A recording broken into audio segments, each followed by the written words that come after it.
Hello, viewers. Welcome to Football Discussion Daily. I'm your host, CGO.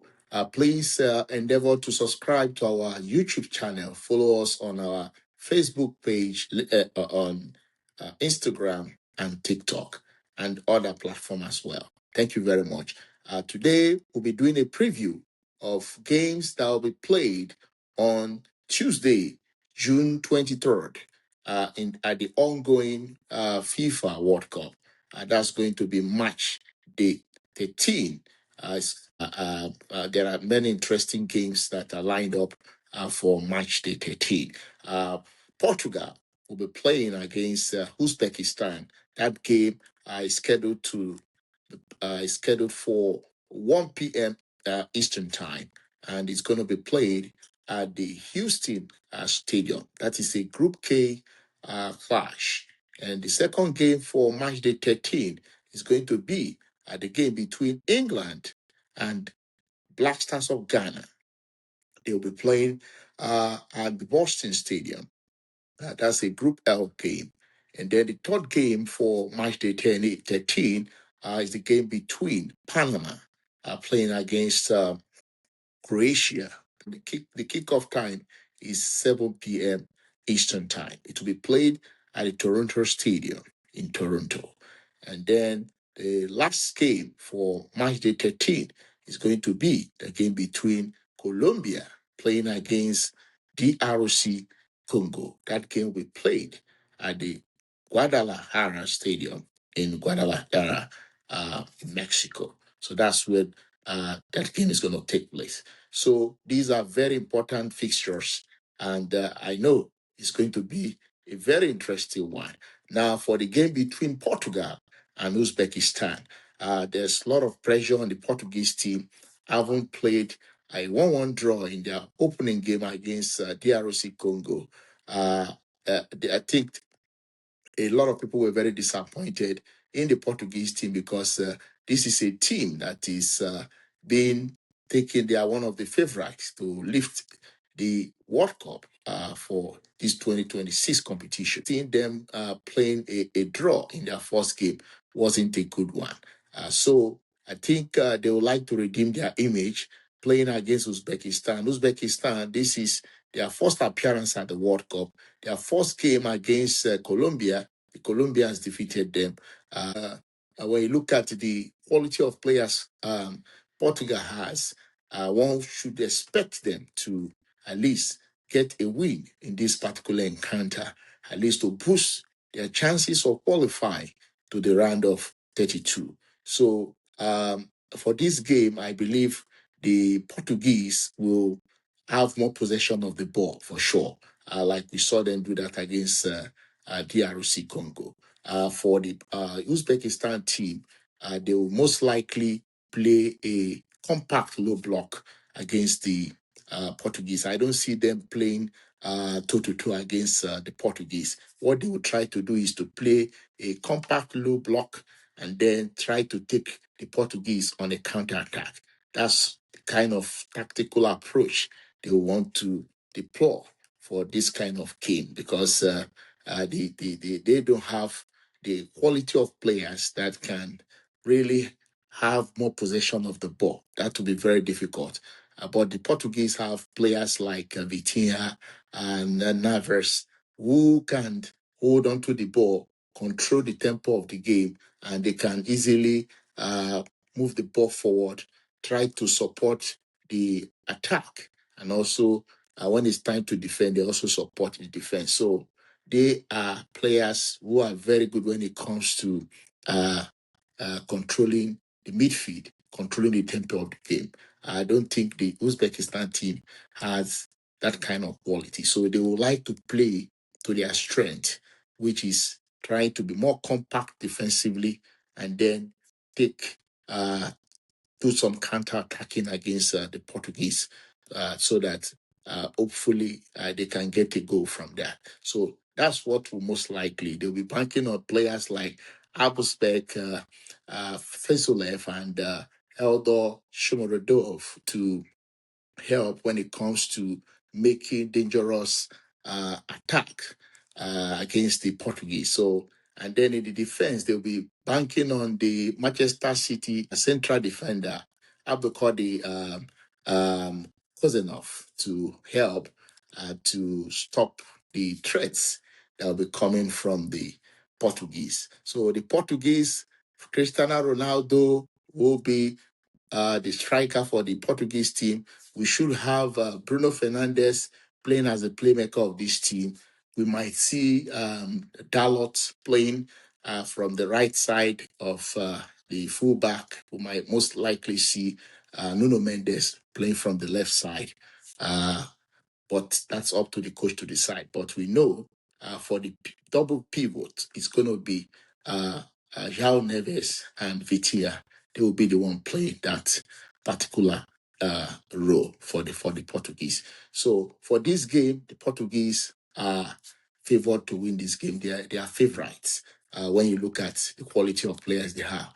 The issue is that they need to be very clinical in front of goal. In the game against DRC, we saw them miss some chances that if they were clinical enough, they would have gotten more goals. So I want to believe Roberto Martinez must have done a lot of homework with his team to ensure that this time around they're able to get the more desired result in this encounter. So that is it for the game between Portugal and Uzbekistan. And then the game between Ghana and England is going to be a very interesting game. Both sides have only met each other in a friendly game that was played at the Wembley Stadium on March 29, 2011. It ended 1-1. Goal scored by Andy Carroll, and then the equalizer was from Asamoah Gyan. Everyone knows Asamoah Gyan. He's a Ghanaian legend. When you look at the team then and the current team now, it's not the same. The Ghana team I saw against Panama didn't really impress me much because they allowed the Panama team to really have so much possession of the ball. If the Panama team were very clinical, probably the Ghanaians wouldn't have won that game. But they were very fortunate that at the end of that game, they were able to get the more desired 3 points, which is a good one. And like I said, just have to give them the benefit of that because the coach, Carlos Queiroz, he's just been less than, let's say, 2 months. He has been in charge of this team. So it's not that easy for a coach who just got appointed within 2 months to really perform a lot of magic. It takes time for the coach to transfer his ideology, his tactical approach, his tactical formation, and every other tactics for the players to really adapt to it. So that is not something very easy. So, but it was good they got that win because that win is going to be a very huge motivation for the Ghana Black Stars going into the game against England. And one of the things that probably also affected them was the absence of Thomas Partey. We all know how instrumental Thomas Partey is in the Ghana squad, especially when it comes to the midfield. We know how very hardworking he is. He's a very good ball winner. And when it comes to also being transitional from defense to attack, we know what a Thomas Partey can do when he's on the field. So he will be playing in this game. The game against Panama, he wasn't available because of he didn't get the visa to play in that game that was played in Canada. So, but this game he will be present, and I want to believe his presence is going to add a kind of improvement in the way the Ghanaians are going to perform in this game. But definitely, playing against the English team has more quality compared to the Ghanaians. And I don't see the Ghanaians having more possession of the ball. I foresee a situation where the English team will have more possession of the ball. The Ghanaians will most likely play more compact defensively. They will play kind of a low block and they'll be banking on using a kind of a counter attack to uh, get to score the English team in this encounter. So that's what I foresee the Ghanaians would like to do because if they want to go toe to toe against England, they will most likely struggle. I don't see them doing that in this particular encounter. It's going to be very, very difficult for them. I expect them to start Brandon Thomas Asante this time around, and also Abdul Fatau. Those guys are very pacey guys. You need such kind of player, especially when you want to do counter attacking, when you are playing a compact low block. So those guys, we knew how they were able to make a kind of a difference when they came in the game against Panama. They came in and we saw the energy they brought into the team, the outpacing they were. And the goal Ghana scored, it was as a result of the great pace Brandon Thomas Ashanti has that helped Ghana get that goal in that particular encounter. So I'm expecting them to start those two guys so that in the event where they want to counter attack very well, because you need players who are very pacey to do that. When you look at the English squad, they have lots of quality from goalkeeper down to defense. Talk about Jordan Pickford, and then you look at the defense, you have Rhys James, you talk about Ezra Konsa, John Stones, and then Nico Riley, their back four. And then you look at their double pivot, Declan Rice, you have Elliot Anderson. And then the three midfielders, or let's say forward, that will be supporting Harry Kane. You look at Noni Madweke, Judy Bellingham will be playing as the playmaker, Marcus Rashford, and then you talk about Harry Kane. Harry Kane is a very, very dangerous striker. I'm just wondering how the Ghanaian defense will be set up to stop him, because a player like Harry Kane is very difficult to stop such players when they play against you. So the Ghanaians must be very, very compact and highly disciplined defensively if they really want to stop Harry Kane in this particular encounter. It's not going to be very easy for them because the English team, they are very good. We saw what they did against Croatia.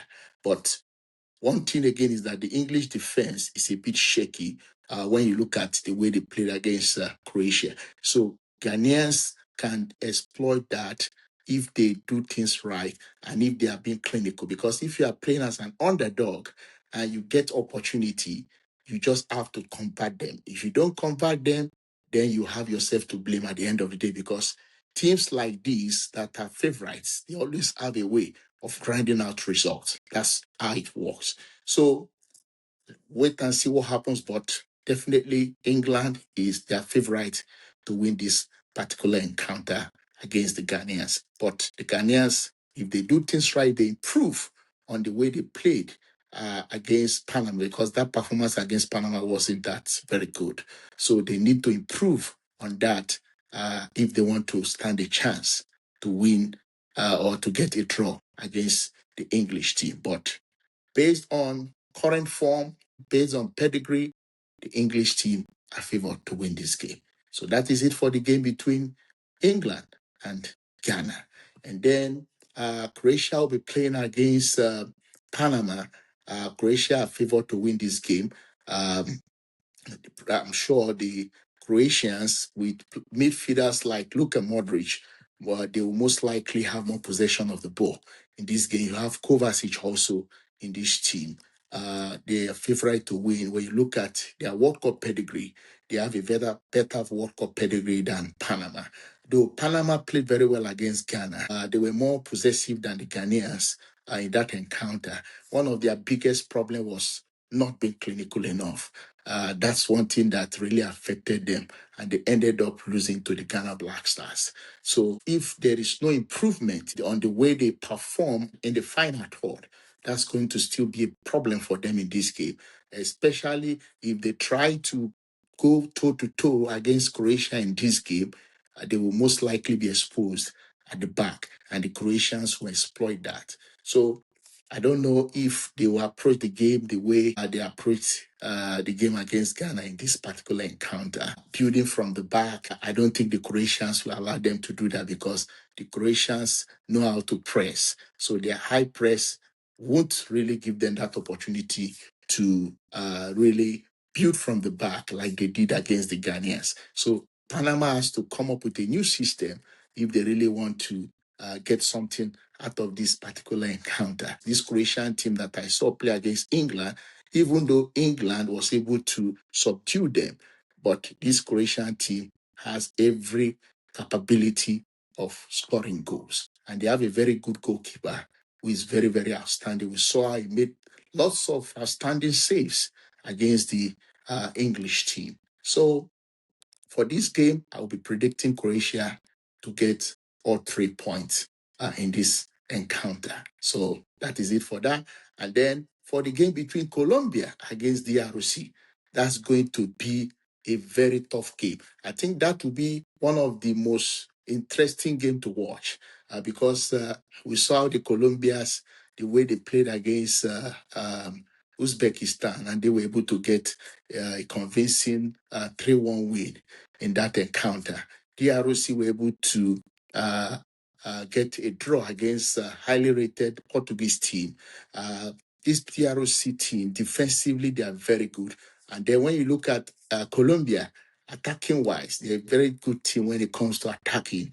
When you have players like James Rodriguez, you have players like Luis Diaz, definitely. And when you look at their style of play, being inculcated in them by their coach, Nestor Lorenzo, uh, most likely they are going to have more possession of the ball. The DROC defense is very solid. It's difficult to break them down. That's one of their greatest strengths when you see them play.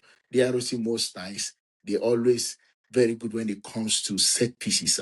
That's one of the ways they get their goals. So such a team, they always have a way of getting the goals.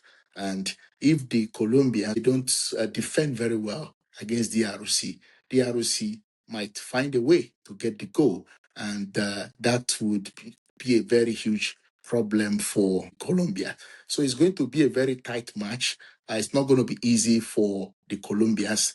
They really need to be well prepared to play against this DRC side.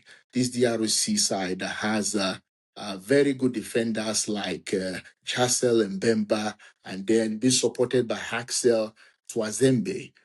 These are good defenders who have really, they did very well against the Portuguese, and most of the games I've seen them play, they've been very, very decent. And then the fullbacks, we are going to have Aaron Wan-Bissaka playing and supporting the defense. And I'm sure it might also help when it comes to maybe going forward as well, because when it comes to overlapping, Wan Bissaka is somebody who is a very good player when it comes to doing that. And then you have the like of Sadiki, who will be in the midfield trying to stop the threats that will be coming from the Colombians. And then in the attack, they have Joan Wissa, who scored against the Portuguese.